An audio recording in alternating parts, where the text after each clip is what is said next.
Welcome, everyone. It's lovely to see you all.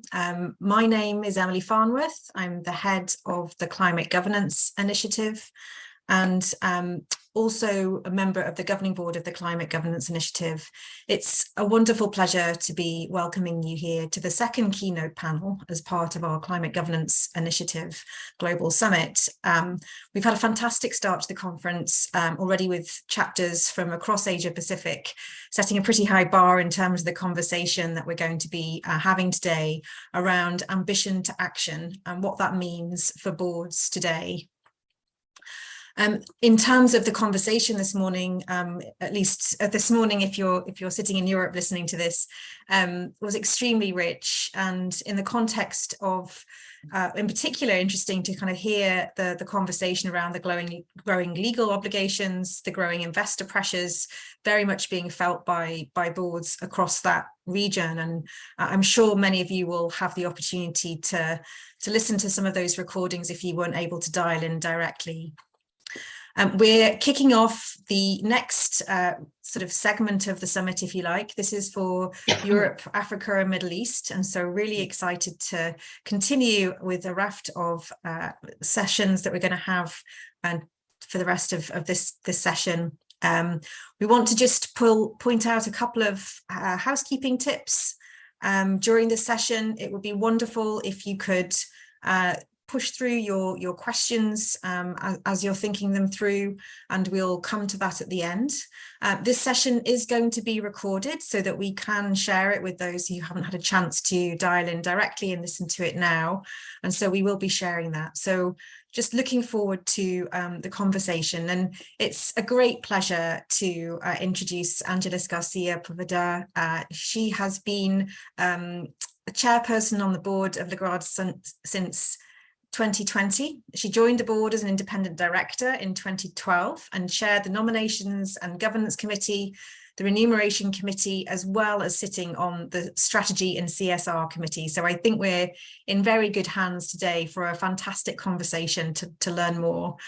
And Angeles, just in terms of kicking off the conversation, what would be really interesting for me is just to kind of understand what was your sort of personal journey in wanting to think about this topic and bring this topic to your board. Thank you for having me, Emily, and good morning, everybody. It's wonderful to have a chance to exchange views on this very key topic. For me, climate has been a personal journey. Mostly, I have to say, through my own children. I'm a mother of three. They are aged between 16 and 24.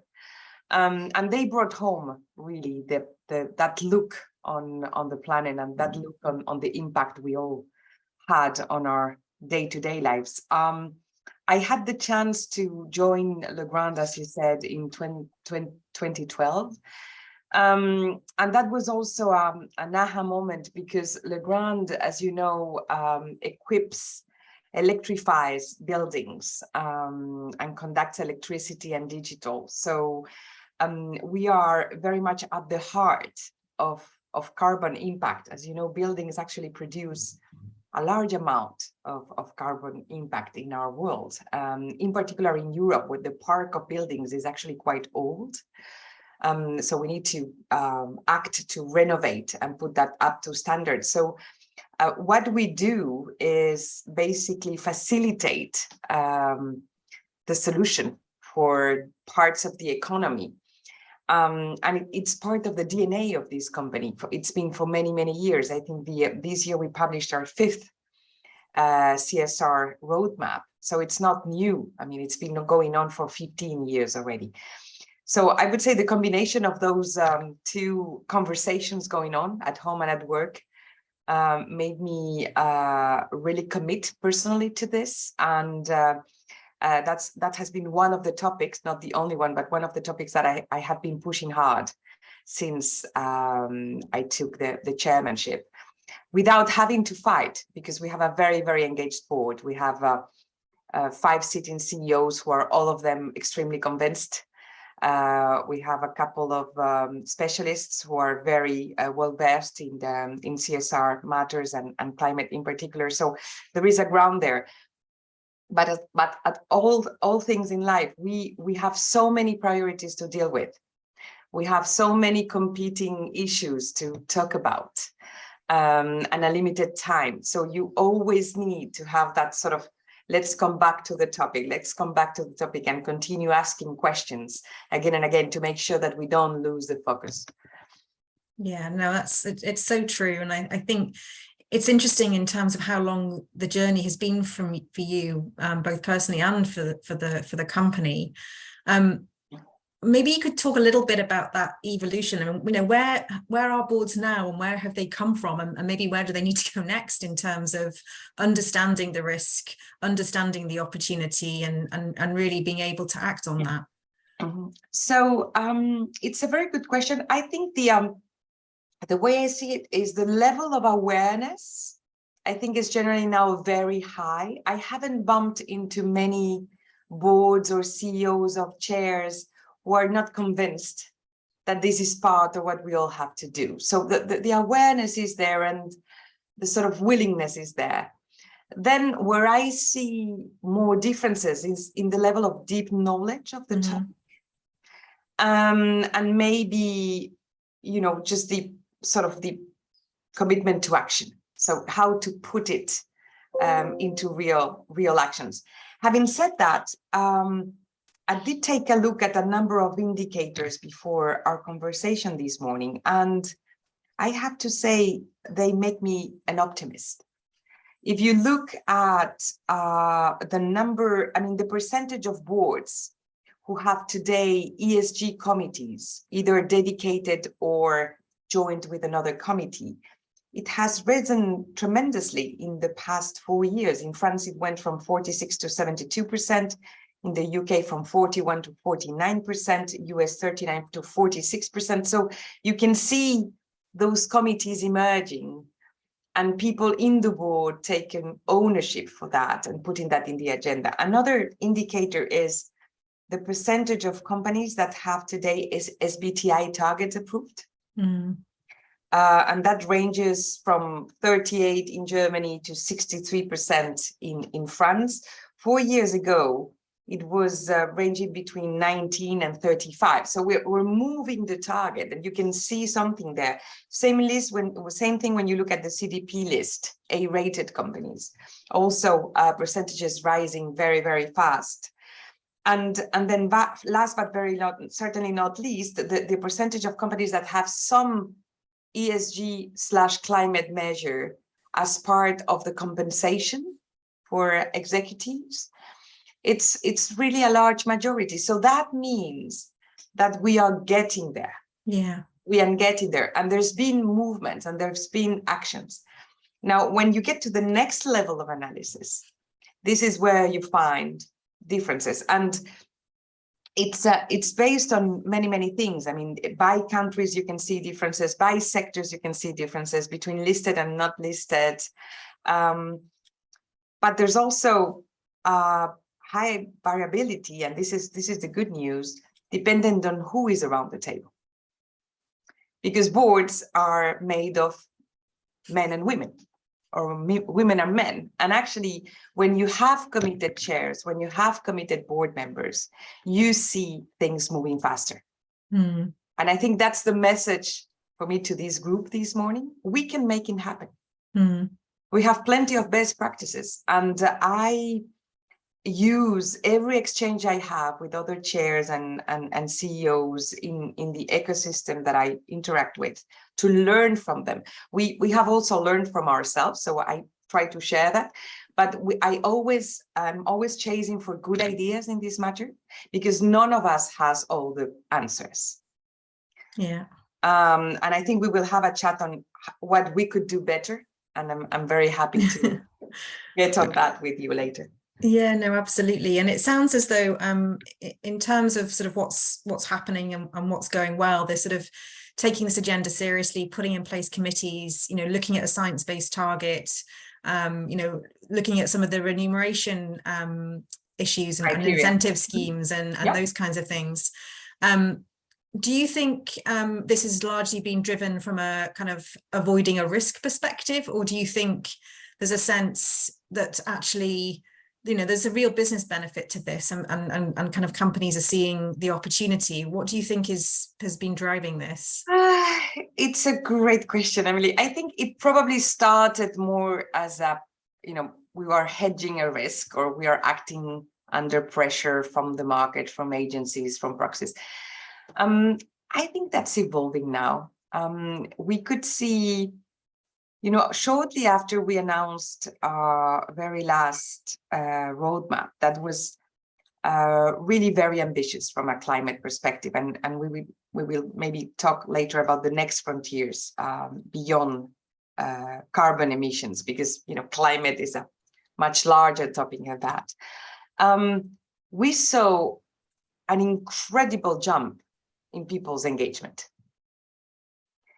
And we saw very, very positive feedback from our clients and from our customers. We saw the business community reacting positively to this. And we saw a fantastic outcome when we issued a green bond. So what that means for me is good things happen when you focus on impact, and good things happen when you take this not only as a risk, but also as an opportunity to do business differently. Yeah, it's really interesting. So it's just by building on those examples and getting those positive feedbacks and actions from the ecosystem where we live, and from different stakeholders, that I think it gets rooted into the way you operate, and it gives you an incitation to do more. Yeah. So it's a positive reinforcement kind of system, and I think what we lived, others do as well. That's really interesting. And I guess inevitably then the follow-up question is, with all of these positive things that are happening, we all know that the climate challenge is continues to build, and we all know that things are not improving fast enough. What do you see as sort of where boards really need to pay more attention, and where do you see, maybe just to kind of flesh out that question a little bit more, where do you see some of the sort of quick wins that we just need to really kind of drive, and we need to just kind of get on with it, if you like, and where do we need more attention, because there are some more challenging areas to address that it's not quite so straightforward.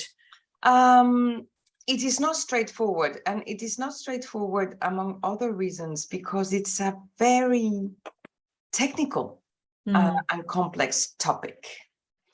And I don't think as a director you can actually do a good job pushing these topics if you haven't built enough subject matter. So I think our first obligation as board members is to learn and to keep ourselves aware. Again, and forgive me for using all these examples from Legrand, but those are the ones I know better. No, absolutely. It's really helpful to have these examples. That's what we need. We realized when we were about to actually put on much more demanding objectives in terms of greenhouse emissions for Legrand, we realized there was in the room a lot of different perspectives, different angles of analysis of this matter, and also different levels maybe of mastery of the topic. And I felt myself the need to become better, to have a deeper, more aced look on this. So we organized what we called our Climate Day. And our Climate Day, I mean, you have plenty of ways of doing that, but what we agreed upon was that we wanted to leave that room knowing more about the topic, and knowing more about the topic from different perspectives. So what we did was we opened the doors and the windows of the board, and we invited in specialists. So we invited scientists, we invited people who write the regulation, we invited geopolitics experts, we invited a representative from a rating agency who gave us the investors' perspective on this. And then we have a wrap up at the end of the day to connect all those dots together. It was a game changer because we all felt we had a common ground on which we could build. And what we also understood was that was the first of many sessions, because the topic is evolving so fast that we definitely need to keep it going and to have that as a sort of discipline to refresh and complete our own knowledge. So I think building knowledge is one. Then the second thing we learned, and I think we are trying to cultivate, is the fact that we cannot wait until we know exactly all the middle steps to set up an objective. We know part of that objective is today a dream, but we assume that dream. We need to, when you say, what do we need to do to get it going? Well, just do it. And just get yourself going one step after the other. And we will see where we will get. We know we always have, options to use compensations systems. We always can play with the mix of energies. We also can play with the kinds of products we distribute and we push, because we are lucky to be in a sector that actually helps the whole solution. So when we measure scope 3, we have an opportunity also to have very, very positive impact. But what I mean is, we came from a culture where we were used to always knowing exactly what the action plan was to get from A to B. We had to switch to a culture where we accept a part of a known. And that was quite a cultural shift for the board and for the management team. And then I would say the other difficulty is that climate and ESG topics in general, you have that difficult balance to find between giving enough dedicated space in the room and then letting it spread across all the topics and across all the committees. And oftentimes I use the comparison with digital transformation. When the digital topics came into the boardrooms, at the beginning, it was very sort of focused under a specific roof to make them grow like a little plant. But then all of a sudden it became, it was everywhere. And I think climate is the same. I mean, we do need dedicated ESG committees for now. I hope in 5 years from now, we will not need them anymore, because it will be everywhere in the conversations, in strategy committees, in remunerations committees, in audit committees, in nominations committees even, because it will be part of the things you will look at when you pick up the right people for succession. So it will grow and connect in different places in the boardroom. And I think that will indicate us that we have reached the right level of maturity. It is not yet the case. So we still have a way to go. I think there's a few things there that are really interesting that you touched on. I think that point around it's not as if you can just suddenly go from doing nothing to doing everything. There's obviously a journey that you have to go on, both in terms of having those conversations across the board, probably across all sorts of different layers of management and within an organization, and that it does evolve. And I really like that point that you made. It may start off in an ESG committee, but as it grows and starts to permeate, and as people start to understand this is just day-to-day knowledge, day-to-day decision making, then it'll grow that way. I think you also made a really good point about the fact that some of the challenges that we're dealing with the climate crisis, and some of the perhaps expectations on boards to set very ambitious goals without necessarily knowing all the answers, is quite a different way of operating. We talk to a lot of businesses that say, well, unless we can know for sure, what we're going to do to reach our science-based target, or what we're going to do to get to net zero by 2030, then we're not prepared to do anything. And I think that kind of balancing act between, of course, being ambitious, but needing to kind of be really clear about how it's going to happen is a bit of a conundrum. But I think you point out that we don't really have any time to waste, that we just have to kind of do things a little bit differently than we've done in the past. That's exactly right, Emily. And I think boards are the perfect place to set the pace. Yeah. Because boards, first of all, the responsibility of boards is not the day-to-day operations of a company. It's much more in the medium to long term, and at a level of perspective, and that is at the strategy level of the company. So that's the first reason, is that it's the perfect place to think about the future and where are we going to be in 10 years from now, and what do we want, what do we need to start now in order to give ourselves some chance to get there in 10 years from now. So that is the first reason. The second reason is all of this, let's not be naive, will imply a lot of investment. And the board is where investments are approved and decided, and when you have to make choices. And in times like this, where all of a sudden we have so many constraints, and I'm sure all the people around this call this morning have been struggling this last year with inflation, with the cost of materials, with the availability of components, with the supply chains, and so on and so forth. Energy costs, not to mention them. And yet we cannot just stop doing everything we're doing and just take care of these additional constraints that we have. We just need to play with all of them together and try to not to lose the North Star, because it's very tempting to say, I will take care of this later once things will be easier. I don't think they will be. I think it's an and, it's not an or. Yeah. I think that's the truth.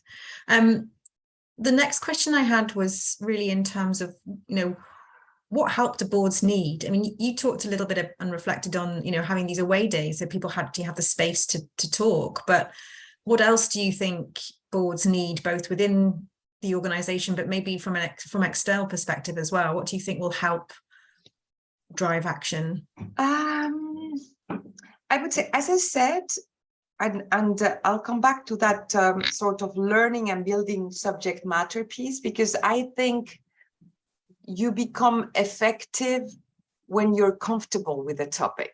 I don't think this is a minor thing. I think it's really important to just get that knowledge built. Yeah. Because it reinforces awareness, but also makes people comfortable with the fact that there are things we can do. And we can speak about these topics and debate and challenge the proposals that are in the room with much more strength if we are knowledgeable. So I think one thing that could help boards is actually to facilitate the access to this information. The session I was referring to earlier took place a couple of years ago. We had to build everything from scratch because it didn't exist. So I think CGI, for instance, is a fantastic platform for people to exchange on these matters, and a place to go in order to get content and to be up to date, not only with the environment with regards to regulation, but also with just the state of science, the technologies available, and best practices in terms of how to put all these things in action. So platforms like these are very, very useful. I would also say it is a topic where nobody has yet built a complete answer. It's not like you have 2 or 3. You do have many, many companies that are on the CDP A list, but none of them has a perfect picture of how things will look. So I think it's a topic where we are all obliged to continue exchanging and learning from each other. So as directors, to remain very open to the rest of the world and continue being connected and picking best ideas from one place and taking them to another is necessary, and is certainly a very good thing. You always can find good ideas in other people's roadmaps and action plans, and we can do a much better job if we do it collectively. I mean, this is everybody's problem, right? It's not, there's no competition in this matter. There's only collaboration. In my opinion. So you can even learn from your competitors, and you should. So I would say that, and then maybe just dare to ask questions, dare to be the person in the room who puts the topic again on the table, dare to be unsatisfied, dare to say it's not good enough. It's a topic that requires courage and having a loud voice, to just bring him back and back and back again, and make sure that we don't lose track.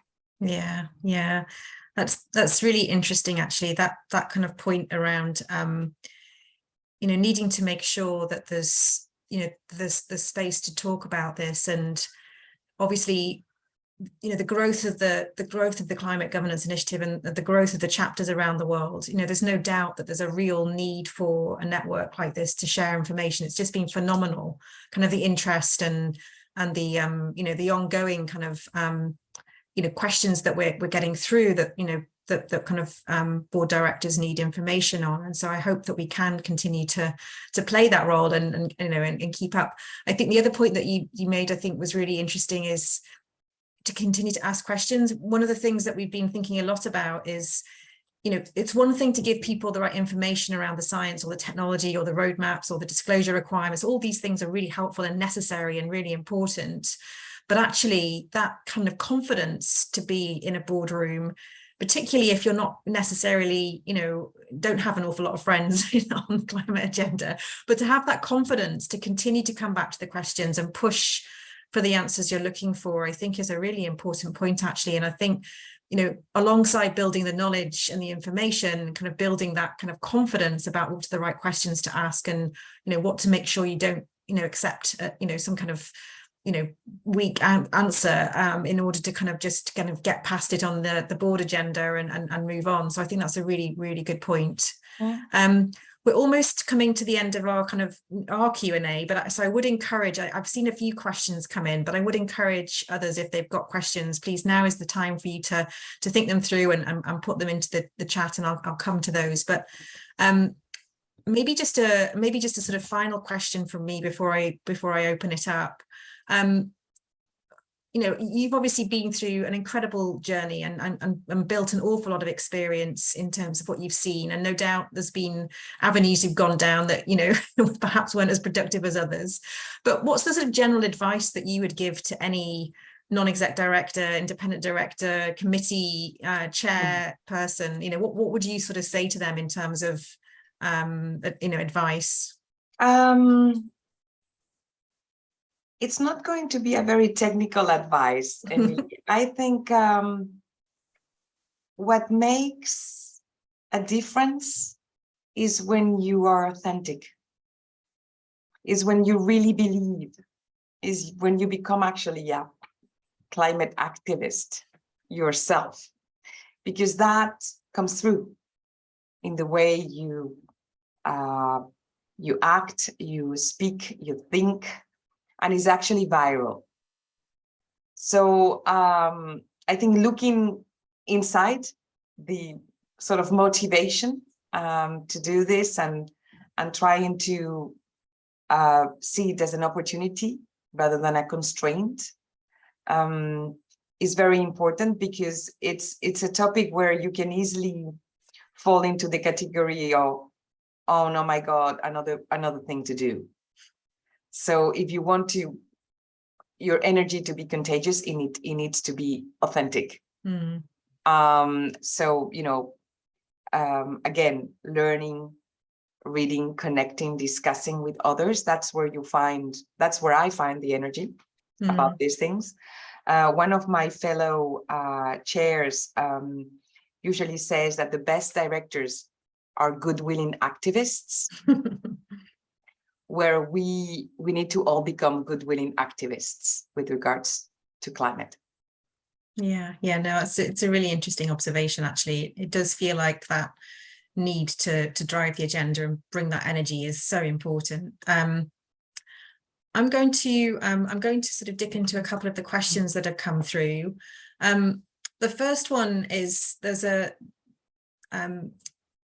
just this recognition of using the digital transformation as an example of how businesses have had to change dramatically over the last few decades, and it's continuing to change as well. What other elements of experience from those sort of transformational changes? I mean, there's probably been many over the course of the last sort of century, I guess, and we've always kind of learned from them. But what would you say maybe is a useful takeaway from the digital transformation or any other transformation that you've seen? And maybe where also perhaps reflect on where the climate challenge is a little bit different. I would say there's one common topic. It's about the way you connect the needed impulse from the top, which is absolutely required, with the way you involve the entire organization. I mean, part of the solution comes bottom up. I mean, it's hundreds and thousands of day-to-day decisions that lead you to a good result. And you cannot possibly control everything that happens in the organization. So at the same time, you need to have enough, a very clear view that is communicated, measured, because what gets measured gets done, but also sort of impulse that change in behavior and thought, which is really about culture.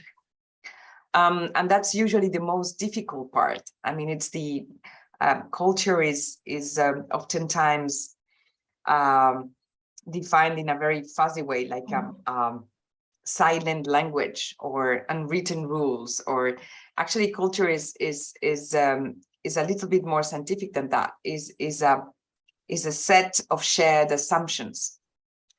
And if that set of shared assumptions in the organization is based on the right basis, you can actually transform anything. But if you don't get the culture right, then you can have a very hard time actually taking an organization from point A to point B. So investing enough time in people, investing enough time in decoding reasons for their actions, breaking up the barriers, adjusting, of course, remuneration systems and performance appraisal criteria. Very, very important one. I mean, it's fun to see how many times in organizations you see the remuneration structure that is not aligned with the objectives actually you have. And just by moving certain things, you can make things happen. And then actually hiring people who share that view and who become internal activists, who become, culture carriers, but also project carriers, and make other people change. So it's really a combination of things that I would say the cultural change is the one topic that seems to me common and an absolute must in any transformation. It's interesting about the incentives actually. In one of the sessions earlier today was, sort of the young voices, sort of some of the younger people coming through, whether they have ideas on leadership, on innovation, on who they want to work for. And I guess it's sort of also looking beyond just financial incentives. I mean, obviously that's very, very powerful and will still be a critical driver, I'm sure, for most, but that's not the only one. And thinking about some of those other drivers. And as you say, sort of seeking out, through the recruitment process, people who are going to align with, doing a good job on some of these other elements alongside the kind of core business. Absolutely. And that should be easy because actually the young generations only want to work for companies that care. So that's the good news, is that it's a must. Is actually the market is very tight, as you know, for hiring in any kind of position. And those are the questions that we get asked. How do you see your own impact in the workforce? how I will be able to contribute to that. And you better be very well prepared to answer those questions. So and by the way, I also spoke about engagement earlier. That doesn't only play for people who are not yet in the organization. It only plays on retention. Yeah. And it is definitely an absolute key topic for people to remain engaged and be willing to give their best. So yeah, it's all about people. Yeah. There's a really interesting question that's come in, and I think probably very, very topical for the topic of this summit on from ambition to action. This question of what's the right balancing act between setting bold and ambitious targets, setting a science-based target, creating sort of that kind of clarity around the vision, but that balancing act of how much do you absolutely need to make sure there's a plan behind it at the moment. Obviously that's where we're going and that's where we're heading, and what's the sort of what's that balancing act, and also the risk of being seen as greenwashing if you're not kind of forthcoming enough about what your investment plan, what your kind of actual kind of decision-making process is going to be in terms of delivering on those targets. I mean, it's always been a tricky one, and of course we know we need to act now, but what's your view on kind of how to move through these gears? It's tough, and it requires a lot of trial and error, but when you think about it, it's not that different from, I would say, a budgeting process these days. I mean, who is not struggling with budgets since, probably since COVID? It's really difficult to actually have a proper forecast or a view of how your business is going to exactly like in 12 months from now. It's very, very difficult.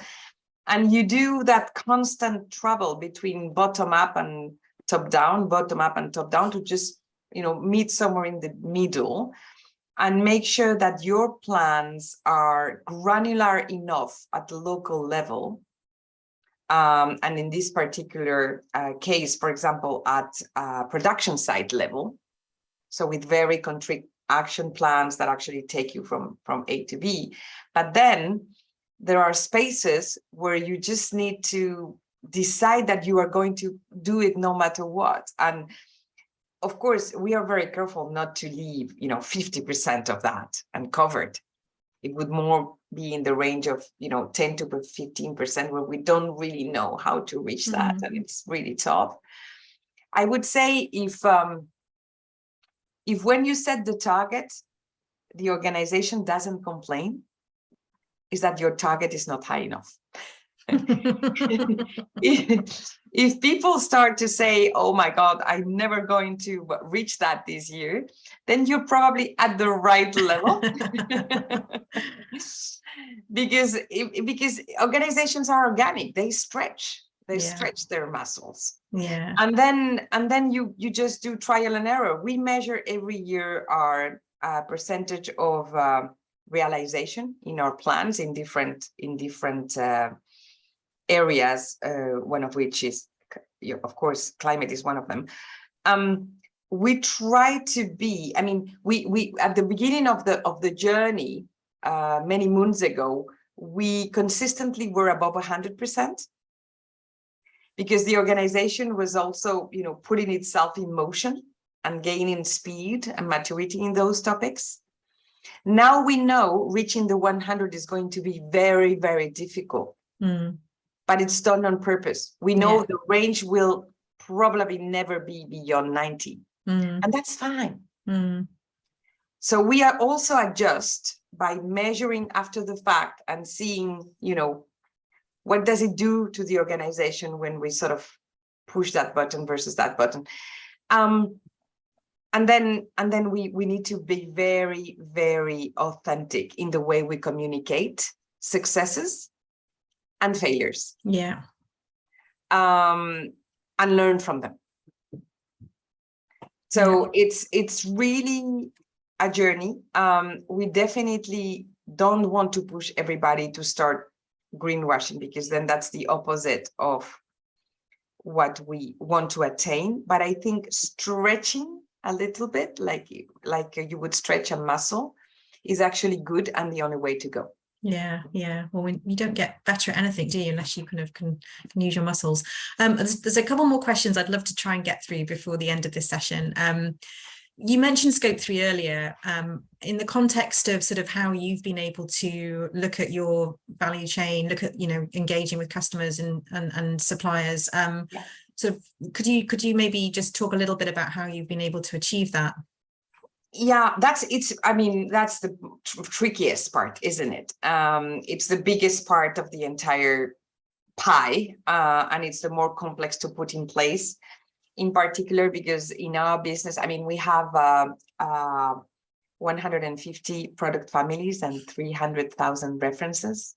So just imagine what that means in terms of supplier network in 19 different countries. It's really complex. But we knew we could not be effective and we could not be true to our objectives without embarking our suppliers in the journey. Where we can add the biggest value is not necessarily, by the way, in the biggest companies, because they are more mature and they have their own targets and their own journeys themselves. So we have different programs, some of which are focused on our top 250 suppliers, but also some of which are focused on smaller suppliers where we can actually add a lot because we can teach them, we can show the path. Part of that we go through technology. There's very innovative solutions today in the market, many of them coming from startups actually. To actually create the data, to create the links, to create the measures necessary to have such a program run effectively. We are in a perspective of encouraging suppliers to focus and building a sort of a positive vibe around it. But we have also been very clear with some of them that it will be, comply or go. And unfortunately, we will have to make choices. I'm very happy to observe that in most cases, when we had those conversations, they didn't have to go. They moved. Yeah, that's really... And that's really encouraging. Yeah, it's really good to hear. It's really good to hear. Maybe just one final question. In your experience, have you seen much difference between the way that your executive team approaches this climate challenge and the way that the non-executive directors that you've worked with have come to this?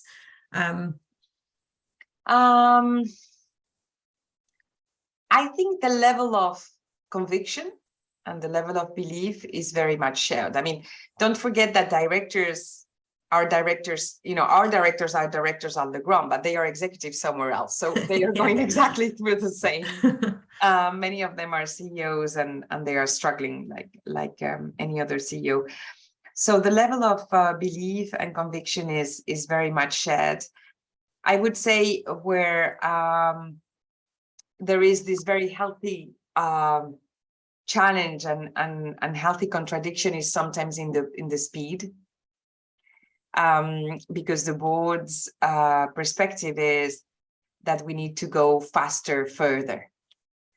And obviously management who wants to deliver would try to, pace that at a rhythm that allows them to continue being very realistic in their targets and delivering at the level where that seems acceptable for them.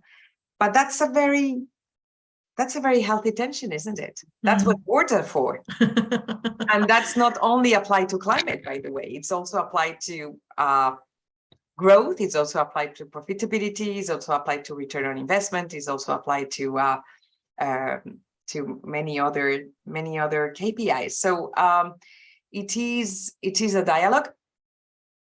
And it is a dialogue where I think boards' role is to inspire, is to support, but it's also to challenge and make sure that there's enough energy in the system and again enough focus, that you don't lose that sort of North Star, because there's so many things going on at the moment, that at times it can be tempting to say, I am just going to park that for the next semester. Well, we can't. Yeah. So it's in your analogy of stretching muscles, maybe the kind of, the board continues to be that sort of personal trainer to kind of push and motivate. And that's a very good image. Thank you so much, Angelis. It's been absolutely wonderful to chat with you, and we really appreciate you joining us today. And we look forward to that continued collaboration. And I think, just the point that you made about this network being there for outreach and support and kind of, information sharing and all the other things that we know that we need to kind of accelerate. It's really, really helpful. So thank you so much for being with us today. No, thank you, Emily, for everything you do. Thank you for the opportunity this morning, but also more broadly for the role CGI is playing, and for this wonderful initiative. I'm really honored to be on the journey with you, and we'll be very happy to reconnect soon. Sounds wonderful. Thank you so much. Bye-bye. And for those of you who are still watching, I would like to just now introduce a video message from Mark Bowman, who is Vice President for Policy and Partnerships at the European Bank for Reconstruction and Development. The EBRD has been a really important partner for us, helping to build out chapters in the key locations that they're focused on. And actually their support has led to the launch quite recently of a chapter in Ukraine, which is also covering Georgia and Armenia, which is obviously an incredible achievement given what's going on, and a really clear message that climate change and tackling climate change, taking climate action is very firmly on the agenda in that part of the world. I know they've also got plans underway to support development of new chapters in Egypt and Turkey. And so we're really pleased that they are partnering with us, and we look forward to continue to work with them. So please do stay and listen to the message from Mark, and please enjoy the rest of the summit. We look forward to talking to you and seeing you again soon. Thank you.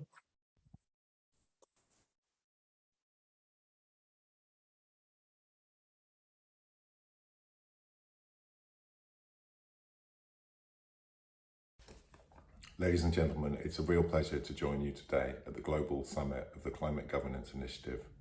At the European Bank for Reconstruction and Development, we're honoured to support this special event for a second consecutive year, and I'd like to express my thanks for the invitation to this year's organisers. The EBRD has been a steadfast partner to the Climate Governance Initiative since its creation, and we've supported it in driving ambition and delivering action on the ground. Together, we share a vision for tackling climate change, accelerating the global economy to net zero, and doing so by creating a strong sustainability culture, fostering leadership and sharing knowledge. There's no doubt that the growing threat of climate change defines this century and this generation. Many of the EBRD's countries of operations, for example, are particularly vulnerable to climate change. We've already seen the devastating impacts of the wildfires in Turkey, Greece and Bulgaria, as well as flooding in Central Europe and droughts in Central Asia and North Africa over the past couple of years. If left unchecked, climate change will bring about profound negative consequences. So we share the sense of urgency and call on the leadership from both the public and private sectors to take action. Business has a crucial role to play in this transition, and boards of directors must take the lead. Directors have a duty to ensure the long-term stewardship of the company they oversee, and it's within our collective power to reverse the worst impacts of climate change, but we need to act now and with urgency. The EBRD has always promoted environmentally sound and sustainable development, but we've increased our focus in recent years, and the EBRD has committed to becoming a majority green bank by 2025, and to align its operations with the goals of the Paris Agreement by the end of this year. Through our investments, our policy dialogue and our technical assistance, we are committed to supporting large-scale transformational change. To achieve this, working with our partners and clients, we need to look beyond the project level. For example, we support national governments and industries to formulate the climate commitments and sectoral pathways consistent with long-term decarbonisation goals that define their investment requirements. And our financing instruments are tailored to support climate goals by incentivising private sector mobilisation and partnerships, innovation, the adoption of a robust approach to climate governance, and a positive environmental impact. We also strongly believe in walking the talk. For instance, the EBRD was the first MDB to become a supporter of the Task Force on Climate-Related Financial Disclosures in 2018. This practice of leading by example provides us with the first-hand experience to support our partners and clients. The EBRD recognises the systemic importance of climate-related financial risk and has put in place a systematic climate risk function to identify and manage such climate-related financial risks in our investment pipelines and portfolio. Climate change is increasingly recognised as a systemic source of risk to financial stability. On the one hand, we see a rapid mainstreaming of corporate climate governance practices, especially climate risk disclosures, into financial supervision, and this illustrates the important links between climate risks and the stability of the financial system. This is happening alongside a rapidly evolving legal context for corporate climate action, including the rise of shareholder activism, which aims to bring around a broader societal shift. On the other hand, in the EBRD's regions, there is a significant lack of readiness, preparedness, and awareness of climate-related risks among businesses. We see this in the gulf between the levels of governance and disclosure of climate-related risks and opportunities. To help bridge this gap, the EBRD has developed dedicated capacity-building packages. One such framework is a dedicated, donor-funded corporate climate governance advisory facility. This facility supports clients to develop and strengthen their governance around climate, their climate strategies and disclosure practices. And as part of these activities, we work closely with companies, boards and senior management. And to date, the EBRD has extended this support to over 20 clients in the region. At the EBRD, we understand that boards of directors play a crucial role ensuring that businesses are well positioned to confront the climate emergency. To fulfill their fiduciary duties, boards need to be fully aware of the impacts of climate change. They need to have the skills, tools, processes, and information to steer their companies through the challenges that lie ahead. To develop boards' capacities and promote climate governance principles, the EBRD and the CGI signed a framework of cooperation earlier this year that aims to support EBRD economies in adopting an integrated and strategic approach for addressing climate change and enhancing climate corporate governance. As part of this partnership, the EBRD provided technical advisory support to help establish Chapter 0, Ukraine and Caucasus, launched last month to put climate on the agenda of the business decision makers in the region. We are also supporting the development of chapters in Egypt, Turkey and other countries, which will be launched in the coming months. This new partnership enables us and CGI to collaborate on bringing about systemic moves towards sound corporate governance and better management of climate-related risks. By joining forces with CGI, we are bringing together the skills, resources and reach needed to mobilise boards to take climate action and embed climate-related risks within their company's strategic planning. This partnership will enable an important new wave of climate champions who are ready to deliver the impact needed to accelerate the net zero economy. Colleagues, partners, friends, without a fundamental and systemic change in corporate governance and the economic models of businesses, we will not be able to meet the net zero target. We look forward very much to continuing to work with the CGI initiative, the national chapters, business leaders and stakeholders to drive market decarbonisation, build resilient businesses and to ensure a long-term prosperity in the region. I thank you very much for your attention and I wish you a very successful summit.